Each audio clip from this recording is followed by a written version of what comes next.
ಸ್ವಲ್ಪ ಹೂವು ಕೊಡಮ್ಮ ದೇವ್ರಿಗೆ. ಏನು ಹಾಗೆ ನೋಡ್ತಿದೀಯಮ್ಮ? ತಡ ಆಗತ್ತೆ, ಹೂವು ಕೊಡು. ಅಮ್ಮ, ಸತ್ಯ ಅವ್ರ ಅತ್ತೆ ಅಲ್ವಾ ನೀವು? ಹೌದು. ನಿನಗೆ ಹೇಗೆ ಸತ್ಯ ಗೊತ್ತು? ಸತ್ಯ ಯಾರು ಗೊತ್ತಿಲ್ಲಮ್ಮ. ಬೀದಿ ಬದಿಲಿ ವ್ಯಾಪಾರ ಮಾಡ್ತೀವಲ್ಲ ಅಂತಾರ ಬಾಯಿಲಿ ಸತ್ಯನ ಹೆಸರು ಯಾವಾಗ್ಲೂ ಓಡಾಡ್ತಿರ್ತದೆ. ಹೌದಾ? ಯಾಕೆ? ಅಮ್ಮ, ನಮ್ಮ ಕಷ್ಟ ಏನು ಕೇಳ್ತೀರಾ? ತುಂಬ ಬಡವರು, ಹೂ ಮಾಡ್ಕೊಂಡು ಜೀವನ ಮಾಡ್ತೀವಿ. ಪುಂಡು ಪೋಖ್ರಿಗಳಿರ್ತಾರಲ್ಲ, ತುಂಬ ತೊಂದರೆ ಕೊಡ್ತಾರಮ್ಮ. ಅಂಥ ಟೈಮಲ್ಲಿ ಸತ್ತಿನ ಹುಡುಗರಿಗೋ ಕಾಲ್ ಮಾಡಿದ್ರೆ ಸಾಕು, ಅವಳು ಬಂದು ಎಲ್ಲನೂ ಸರಿ ಮಾಡಿಕೊಡ್ತಾ ಇದ್ಲು. ಆ ಪುಂಡ್ರಿಗೆ ಸರಿಯಾಗಿ ಪಾಠ ಕಲ್ಸಳು. ಮೊನ್ನೆ ಅವಳು ಟಿವಿಲಿ ಮಾತಾಡಿದ್ನ ನೋಡ್ದೆ. ನಿಮ್ಮ ಮಗಳಿಗೆ ತರಲೆ ಮಾಡಿದ್ಕೆ ಪೊಲೀಸರ ಮಗಂಗೆ ಹೊಡೆದ್ಲಂತೆ. ನಿಮ್ಮ ಸೊಸೆ ತುಂಬಾ ಗಟ್ಟಿಗಿತಿ. ಅವಳು ಅಂದ್ರೆ ಎಲ್ರಿಗೂ ಧೈರ್ಯ ಪ್ರೀತಿ ಅಂತ ಸೊಸೆ ಪಡೆಯೋಕೆ ಏನು ಪುಣ್ಯ ಮಾಡಿದ್ರು. ಅದೇನೋ ನಿಜ. ಸರಿ, ಹೂವು ಕೊಡಮ್ಮ.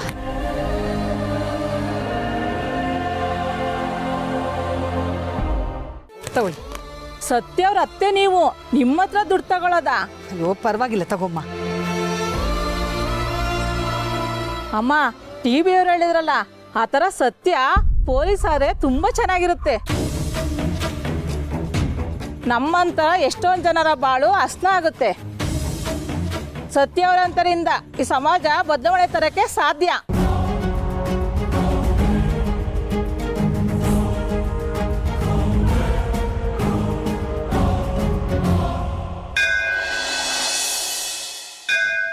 ಅಯ್ಯಪ್ಪ ಜಾನಕಿ, 4 ಮೆಟ್ಲು ಹತ್ತಿದಕ್ಕೇನೆ ಸಾಕಾಗೋಯ್ತು ಕಣೆ. ಅಯ್ಯಯ್ಯೋ, ನನಗೆ ವಯಸ್ಸಾಗೋಯ್ತು ಅಂತ ಅನ್ಸುತ್ತೆ. ಅಬ್ಬಾ, ಈಗಲಾದ್ರೂ ಗೊತ್ತಾಯ್ತಾ? ವಯಸ್ಸಾಯ್ತು ಅಂತ ಒಪ್ಕೊಂಡ್ರಾ? ಏನೇ ವಯಸ್ಸಾಗಿರೋದು ನನಗೆ?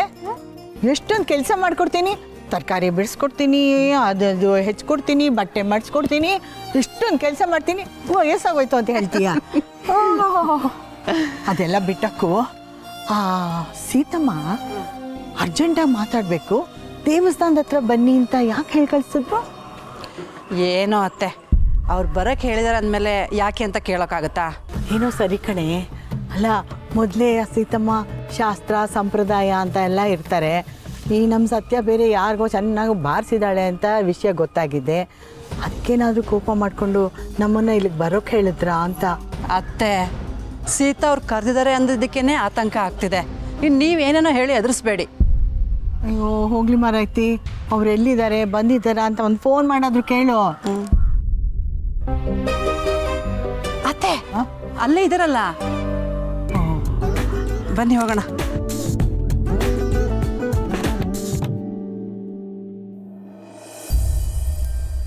ನೋಡಿದೆ ಡಾರ್ಲಿಂಗು, ಎಲ್ಲರೂ ಆ ಸತ್ಯನ ಹೊಗಳಿ ತಲೆ ಮೇಲೆ ಕೂರಿಸಿದ್ದಾರೆ. ಅವಳ ಯಾರು ಹಿಡಿಯೋರೇ ಇಲ್ಲ ಅನ್ಕೊಂಡ್ಬಿಟ್ಟಿದ್ದಾಳೆ. Suhas, will you just shut up? ನನಗೂ ಕಣ್ಣು ಕಿವಿ ತಲೆ ಎಲ್ಲ ಕರೆಕ್ಟ್ ಆಗಿ ವರ್ಕ್ ಆಗ್ತಿದೆ. I can see everything. ಗಾಯದ ಮೇಲೆ ಉಪ್ಸುರಿ ಬೇಡ. ಇಷ್ಟಕ್ಕೆಲ್ಲ ಕೋಪ ಮಾಡ್ಕೋಬಾರ್ದು ಡಾರ್ಲಿಂಗು. ನಾನೇನೋ ನಿಂಗೆ ಸ್ವಲ್ಪ ಮೋಟಿವೇಶನ್ ಸಿಗಲಿ ಅಂತ ಹೇಳಿದೆ. ಅದಕ್ಕೆ ಅವಳನ್ನು ಹೊಗಳ್ತಾ ಇದೆಯಾ? ಅವಳು ಮಾತ್ರ ಅಲ್ಲ, ಬರ್ತಾ ಬರ್ತಾ ನೀನು ನನಗೆ ಇರಿಟೇಟ್ ಮಾಡ್ತಿದ್ಯಾ. ಹಾಗಲ್ಲ ಡಾರ್ಲಿಂಗು, ಪೊಲೀಸ್ ಆಗ್ತೀನಿ ಅಂತ ಕುಣಿತಿದ್ದಾಳೆ. ಅವಳು ಹಾಗಾಗೋಕ್ಕಿಂತ ಮುಂಚೆ ನಾವು ಎಚ್ಚೆತ್ಕೋಬೇಕಲ್ವಾ? ಅವಳು ಪೊಲೀಸ್ ಆಗದ? Are you kidding me? At any cost ಅಪ್ಪ ಅಮ್ಮ ಅವಳನ್ನ ಟ್ರೈನಿಂಗ್ಗೆ ಕಳಿಸಲ್ಲ. ಯಾ ಕರೆಕ್ಟ್. ಇದೊಂದು ವಿಚಾರದಲ್ಲಿ ಮಾತ್ರ ಅವರಿಬ್ಬರೂ ಅವಳು ಅಗೇನ್ಸ್ಟ್ ಇದ್ದಾರೆ. ಕರೆಕ್ಟ್. ಇದೇ ಅವಕಾಶನ ಬಳಸ್ಕೊಂಡು ನಾನು ಇನ್ನೂ ಒಂದಷ್ಟು ವಿಷಯನ ಅಮ್ಮನ ತಲೆಗೆ ತುಂಬಿದ್ರೆ ಆ ಸತ್ಯ ಪೊಲೀಸ್ ಆಗೋ ಕನಸು ಸುಟ್ಟು ಭಸ್ಮ ಆಗುತ್ತೆ. Perfect plan darling, perfect.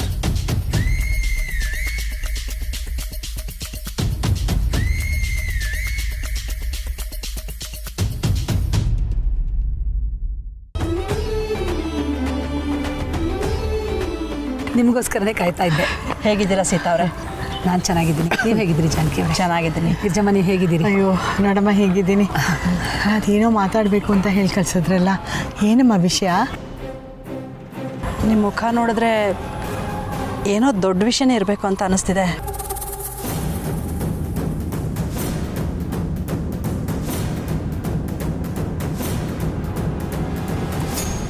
ನೀವು ಹೇಗೆ ಸುಮ್ಮನೆ ನಿಂತ್ಕೊಂಡ್ರೆ ನಮ್ಗೆ ಆತಂಕ ಹೆಚ್ಚಾಗುತ್ತೆ.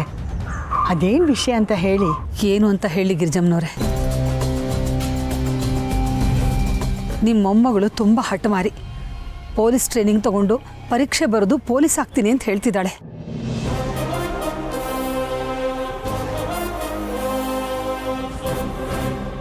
ಅಯ್ಯೋ, ಎಂಥ ಸುದ್ದಿ ಹೇಳಿದ್ರೆ ಒಳ್ಳೇದೇ ಆಯ್ತಲ್ವಾ. ಅವಳಿಗೆ ಚಿಕ್ಕ ವಯಸ್ಸಿಂದಲೂ ಪೊಲೀಸ್ ಆಗಬೇಕು ಅನ್ನೋದು ಅವಳ ಆಸೆ ಅಲ್ವೇನೆ ಜಾನಕಿ? ಅದೇನೋ ನಿಜ ಅತ್ತೆ, ಆದರೆ ಈಗ ಪೊಲೀಸ್ ಆಗ್ತೀನಿ ಅಂದರೆ ಆಗುತ್ತಾ? ಮಕ್ಕಳು ಸಂಸಾರ ಅನ್ನೋ ವಯಸ್ಸು. ನಿಂತಲೆ ಸುಮ್ಮನೆ ಸಂಸಾರ ಮಕ್ಕಳು ಎಲ್ಲ ಸಾಧನೆಗೆ ಎಲ್ಲಿ ಅಡ್ಡಿ ಬರುತ್ತೆ? ಇದರಿಂದ ನಮ್ಮ ಸತ್ಯಂಗೂ ಹೆಸರು ಬರುತ್ತೆ, ಕೋಟೆ ಮನೆಗೂ ಹೆಸರು ಬರುತ್ತೆ. ನೀವು ಹೇಳೋದೇನೋ ನಿಜ ಗಿರಿಜಮ್ಮನವ್ರೆ, ಆದರೆ ಸತ್ಯನ ಬಗ್ಗೆ ನಿಮಗೆ ಗೊತ್ತಲ್ವಾ? ಅವಳು ಮುಂಗೋಪ, ಅವಳು ಸ್ವಾಭಿಮಾನ, ಅನ್ಯಾಯದ ವಿರುದ್ಧ ಹೋರಾಡಕ್ಕೆ ನಿಂತುಬಿಟ್ರೆ ಯಾರ ಮಾತು ಕೇಳಲ್ಲ ಅವಳು. ಇದರಿಂದ ಅವಳಿಗೆ ತೊಂದರೆ ಆಗಲ್ವಾ? ಅವಳಿಗೇನು ತೊಂದರೆ ಆಗುತ್ತೆ? ಒಂದು ದಕ್ಷ ಅಧಿಕಾರಿ ಸಿಕ್ಕಂಗಾಗುತ್ತೆ, ಮತ್ತು ಜನರಿಗೆ ಎಷ್ಟು ಉಪಯೋಗ ಆಗುತ್ತಲ್ವಾ? ಜನರಿಗೇನೋ ಉಪಯೋಗ ಆಗುತ್ತೆ ಗಿರಿಜಮ್ಮನವ್ರೆ, ಆದರೆ ಸತ್ಯಂಗೆ ತೊಂದರೆ ಆಗಲ್ವಾ? ಇವಳು ಮೊದಲೇ ಮುಖ ಮೂತಿ ನೋಡಲ್ಲ.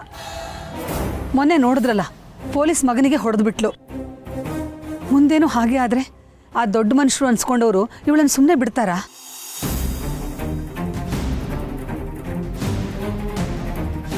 ನೀವು ಹೇಳೋದ್ರಲ್ಲೂ ಅರ್ಥ ಇದೆ. ಆದರೆ ಸೀತಮ್ಮ ಹೇಳಿ ಕೇಳಿ ಎಲ್ಲಾದರೂ ತಪ್ಪು ನಡೆಯುತ್ತೆ ಅಂದರೆ ಅವಳು ಸುಮ್ಮನಿರಳಲ್ಲ. ಅದರಿಂದ ಅವಳಿಗೆ ತೊಂದರೆನೂ ತಪ್ಪಿದ್ದಲ್ಲ. ಅದು ಅಲ್ಲದೆ ಮೊನ್ನೆ ಗುರುಗಳು ಬೇರೆ.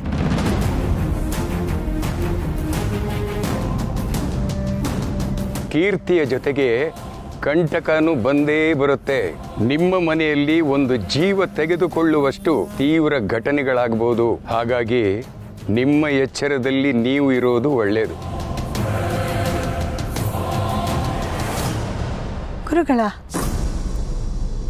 ಗುರುಗಳೇನಂದ್ರು? ಅದು ಬಿಡಿ, ನಮಗೂ ಮೊಮ್ಮಕ್ಕಳನ್ನ ಆಡಿಸ್ಬೇಕು ಅಂತ ಆಸೆ ಇರಲ್ವೇ? ಅಯ್ಯೋ ಬಿಡಿ ಸೀತಮ್ಮ, ಅದಕ್ಕೇನು ಅರ್ಜೆಂಟು? ಇನ್ನೂ ಚಿಕ್ಕವಳು ನಮ್ಮ ಸತ್ಯ, ಬೇಕಾದಷ್ಟು ಟೈಮ್ ಇದೆ. ನೀವು ಯಾವ ಆತಂಕನೂ ಪಟ್ಕೊಳ್ದೆ ಅವಳನ್ನು ಪೊಲೀಸ್ ಟ್ರೈನಿಂಗಿಗೆ ಕಳಿಸಿ. ಅತ್ತೆ ನೀವುನಾ? ಅಯ್ಯೋ ಸುಮ್ಮನಿರು ಜಾನಕಿ, ನೀನು ಹೀಗೆ ಮಾತಾಡ್ತೀಯಲ್ಲ. ನಮ್ಮ ಸತ್ಯಂಗೆ ಪೊಲೀಸ್ ಆಗಬೇಕು ಅಂತ ಎಷ್ಟು ಆಸೆ ಇತ್ತಲ್ವಾ? ಅಲ್ಲ, ನಮ್ಮ ಸತ್ಯನ್ಗೆ ಸಿಕ್ಕಿರೋ ಇದೊಂದು ಒಳ್ಳೆ ಅವಕಾಶ. ಇದು ಕೈ ತಪ್ಪು ಹೋಗ್ಬಿಟ್ರೆ ಅಂತ ಪಾಪ ಮಗು. ಚಿಕ್ಕ ವಯಸ್ಸಿಂದ ಅವಳು ಏನು ಆಸೆ ಪಟ್ಟರು ಅದು ಅವಳ ಕೈಗೆ ಸಿಗ್ತಾ ಇರಲಿಲ್ಲ. ಈಗ ಈ ಆಸೆ ನೆರವೇರಿದ್ರೆ. ಆದರೆ ಅದು ಅಪಾಯದ ಕೆಲಸ ಅಂತ ಗೊತ್ತಿದ್ದು ಅವಳನ್ನು ಹೇಗೆ ಕಳಿಸ್ಕೊಡ್ಲಿ ಗಿರಿಜಮ್ಮನವ್ರೆ? ನನಗೆ ನನ್ನ ಸೊಸೆ ಮುಖ್ಯ.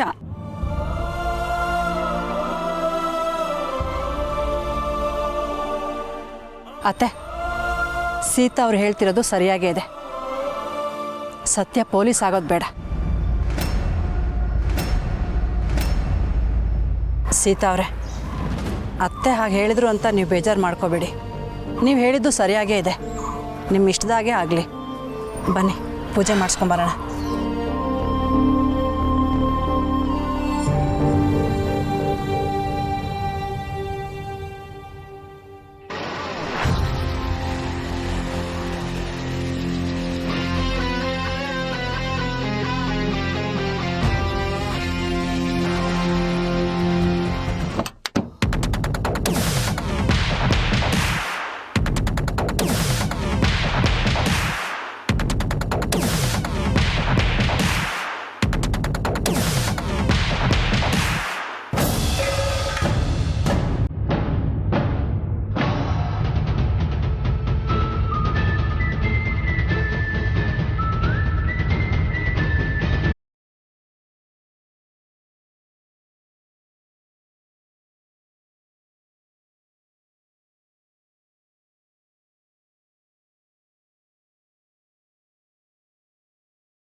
ದೇವ್ರೆ, ಹೇಗಾದರೂ ಮಾಡಿ ನನ್ನ ಸೊಸೆ ಪೊಲೀಸ್ ಆಗಬೇಕು ಅನ್ನೋ ಹಠ ಬಿಡೋ ಥರ ಮಾಡಪ್ಪ.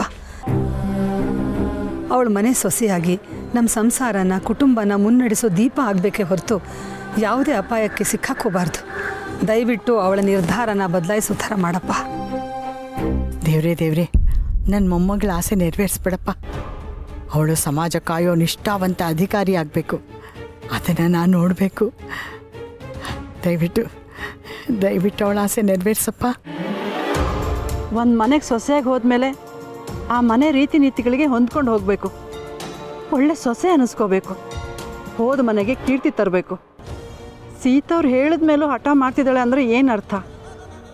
ಸತ್ಯಂಗೆ ಇದನ್ನ ತಿಳಿಸಿ ಹೇಳೋರು ಯಾರೂ ಇಲ್ವೇ?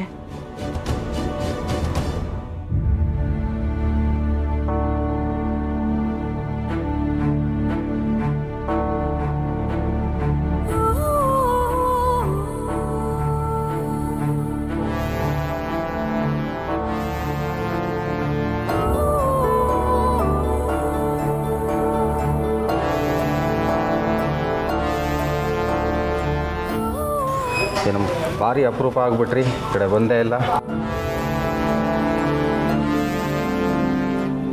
ಹಾಗೇನಿಲ್ಲ, ಈ ಕಡೆ ಬಂದಾಗೆಲ್ಲ ದೇವ್ರ ದರ್ಶನಕ್ಕೋಸ್ಕರ ಖಂಡಿತ ಬಂದೇ ಬರ್ತೀನಿ. ಅರ್ಚನೆ ಮಾಡಿಸಿ.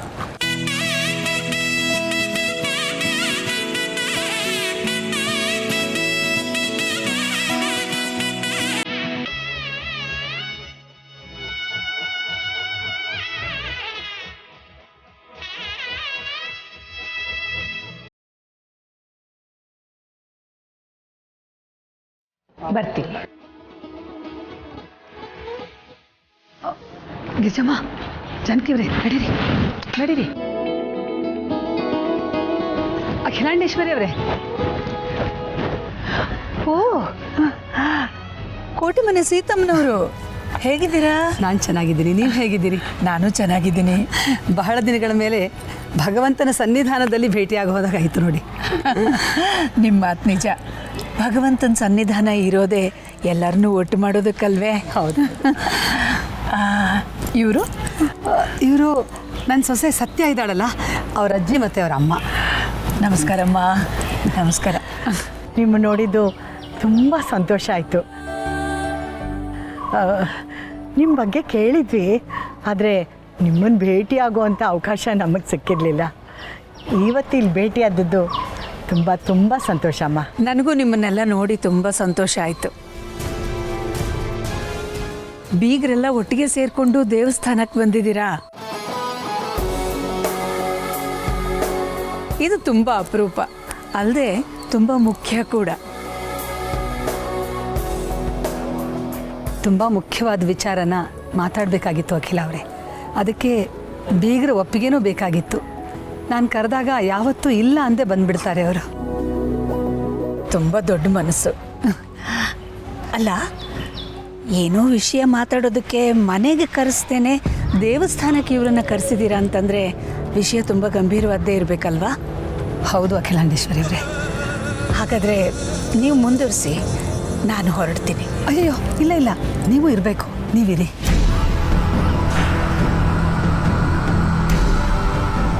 ದೇವರೇ ನಿಮ್ಮನ್ನು ನಮಗೋಸ್ಕರ ಕಳಿಸಿದ್ದಾನೆ ಅಂತ ಭಾವಿಸ್ತೀನಿ. ನಮ್ಮ ಸಮಸ್ಯೆಗೆ ಉತ್ತರ ಸಿಗದೆ ತುಂಬ ಒದ್ದಾಡ್ತಿದ್ದೀವಿ. ಅದಕ್ಕೆ ನೀವೇ ಪರಿಹಾರ ಕೊಟ್ಟರು ಕೊಡಬಹುದು ಏನೋ. ನಾನಾ? ಹ್ಞೂ ಅಖಿಲ ಅವರೇ, ಇಂಥ ವಿಚಾರದಲ್ಲಿ ನೀವು ಅನುಭವಿಸ್ತರು. ಮಗ, ಸೊಸೆ, ಮೊಮ್ಮಗೂ ನೋಡಿದ್ದೀರಿ. ಹಾಗಾಗಿ ಸರಿ, ನನ್ನ ಕೈಲಾದ ಸಹಾಯ ಮಾಡೋದಕ್ಕೆ ನಾನು ಪ್ರಯತ್ನ ಮಾಡ್ತೀನಿ. ಏನು ವಿಷಯ?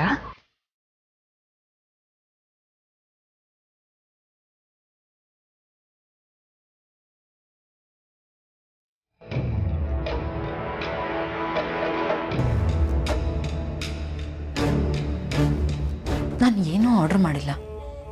ಏನಿದು?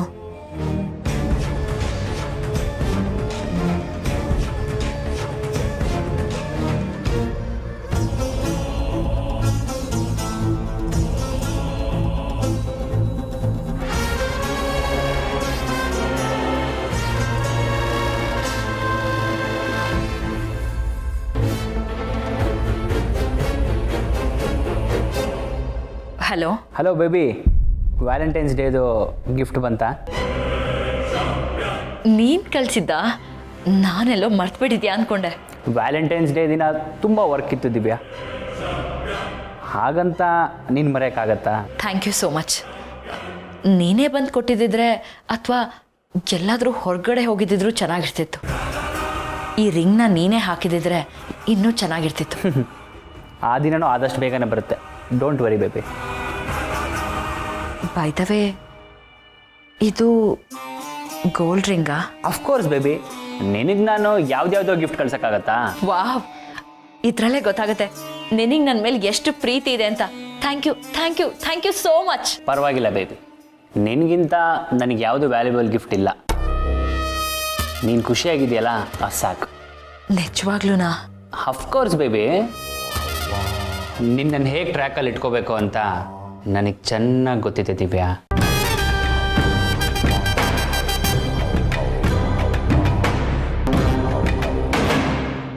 ಯಾಕೆಷ್ಟು ಯೋಚನೆ ಮಾಡ್ತಿದ್ದೀರಾ? ಹೇಳಿ ಸೀತಮ್ಮನವರೇ.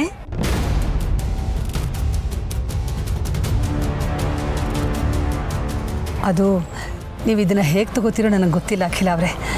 ನನ್ನ ಸೊಸೆ ಸತ್ಯ ಇದ್ದಕ್ಕಿದ್ದಾಗೆ ಪೊಲೀಸ್ ಆಗಬೇಕು ಅಂತ ಹಠ ಮಾಡ್ತಿದ್ದಾಳೆ. ಅದು ಅವಳ ಚಿಕ್ಕ ವಯಸ್ಸಿನ ಕನಸಂತೆ.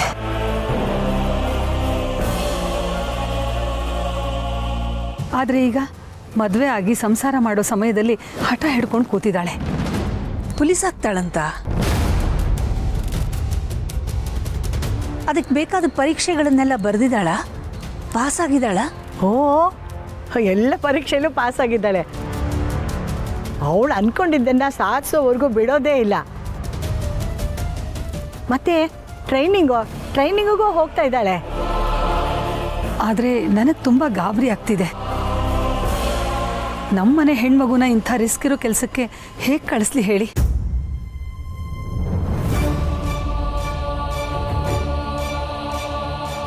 ನಮ್ಮನೇಲಿ ಯಾರಿಗೂ ಇಷ್ಟ ಇಲ್ಲ. ಅವಳ ಗಂಡ ಒಬ್ಬನೇ ಅವಳಿಗೆ ಸಪೋರ್ಟ್ ಮಾಡ್ತಾ ಇರೋದು. ಅದಕ್ಕೆ ಅದೊಂದು ದೊಡ್ಡ ತಲೆನೋವಾಗಿ ಕೂತ್ಕೊಂಡ್ಬಿಟ್ಟಿದೆ. ಅಲ್ಲ ಸೀತಮ್ಮನವರೇ, ರಿಸ್ಕ್ ಯಾವ ಕೆಲಸದಲ್ಲಿರಲ್ಲ ಹೇಳಿ, ಎಲ್ಲದರಲ್ಲೂ ಇರುತ್ತೆ. ಇಷ್ಟಕ್ಕೂ ನಿಮ್ಮ ಸೊಸೆ ಕೆಲಸ ಮಾಡೋದು ಬೇಡ ಅಂತ ನಿಮಗೆ ಯಾಕೆ ಅನ್ನಿಸ್ತಾ ಇದೆ? ಸೊಸೆ ಆದವಳು ಮನೆಯಲ್ಲೇ ಇರಬೇಕಲ್ವಾ ಅಖಿಲ ಅವರೇ? ನೀವು ಹೇಳೋದು ಸರಿನೇ. ಹೆಣ್ಣಿನ ಮೊದಲ ಆದ್ಯತೆ ಮನೆಯಾಗಿರಬೇಕು, ಮನೆಯ ಸದಸ್ಯರಾಗಿರಬೇಕು, ಅವಳ ಕುಟುಂಬ ಆಗಿರಬೇಕು. ಅಲ್ವಾ? ಇದನ್ನೇ ನಾನು ಅವಳಿಗೆ ಹೇಳ್ತಾ ಇದ್ದೀನಿ. ಆದರೆ ನನ್ನ ಮಾತೇ ಕೇಳಲ್ಲ ಅಂತಾಳೆ. ನನ್ನ ಮೇಲೆ ಬೇಜಾರು ಮಾಡ್ಕೊಂಡು ಕೂತಿದ್ದಾಳೆ ನೋಡಿ. ಅವಳಿಗೆ ಏನು ಹೇಳಬೇಕು ಅಂತ ನನಗೂ ಅರ್ಥ ಆಗ್ತಿಲ್ಲ. ಅದಕ್ಕೆ ಅವರ ಅಜ್ಜಿ ಅಮ್ಮನ್ನ ನಾನು ಇಲ್ಲಿವರೆಗೂ ಬರೋಕ್ಕೆ ಹೇಳಿರೋದು. ನನಗೇನು ಸೀತಾ ಅವ್ರು ಹೇಳೋದು ಸರಿ ಅಂತ ಅನ್ನಿಸ್ತಿದೆ. ಈಗಿದ್ದೆಲ್ಲ ಯಾಕೆ ಹೇಳಿ?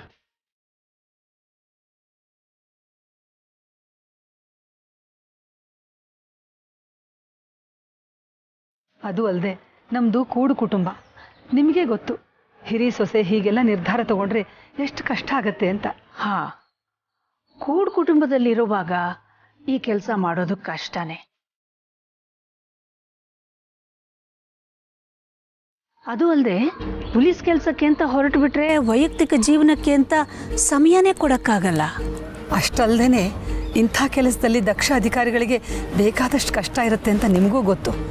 ಹಾಗಿದ್ದಾಗ ನಮ್ಮನೆ ಹೆಣ್ಮಗಳು ಈ ಫೀಲ್ಡಿಗೆ ಇಳಿದು ಅವಳಿಗೆ ತೊಂದರೆ ಆಗಿ ಕುಟುಂಬಕ್ಕೂ ತೊಂದರೆ ಆಗತ್ತಲ್ವಾ? ಹೌದು ಸೀತಮ್ಮನವರೇ, ನಿಮ್ಮ ಮಾತು ನಿಜಾನೇ. ಆದರೆ ಈ ವಿಷಯದಲ್ಲಿ ನನ್ನಿಂದ ಯಾವ ಸಹಾಯ ನಿರೀಕ್ಷೆ ಮಾಡ್ತಿದ್ದೀರಾ? ಅಖಿಲ ಅವರೇ, ನೀವು ತಪ್ಪು ತಿಳ್ಕೊಳ್ಳಿಲ್ಲ ಅಂದರೆ ನೀವು ಬಂದು ನಮ್ಮ ಸತ್ಯಂಗೆ ಒಂದೆರಡು ಬುದ್ಧಿ ಮಾತು ಹೇಳ್ಬೋದಾ?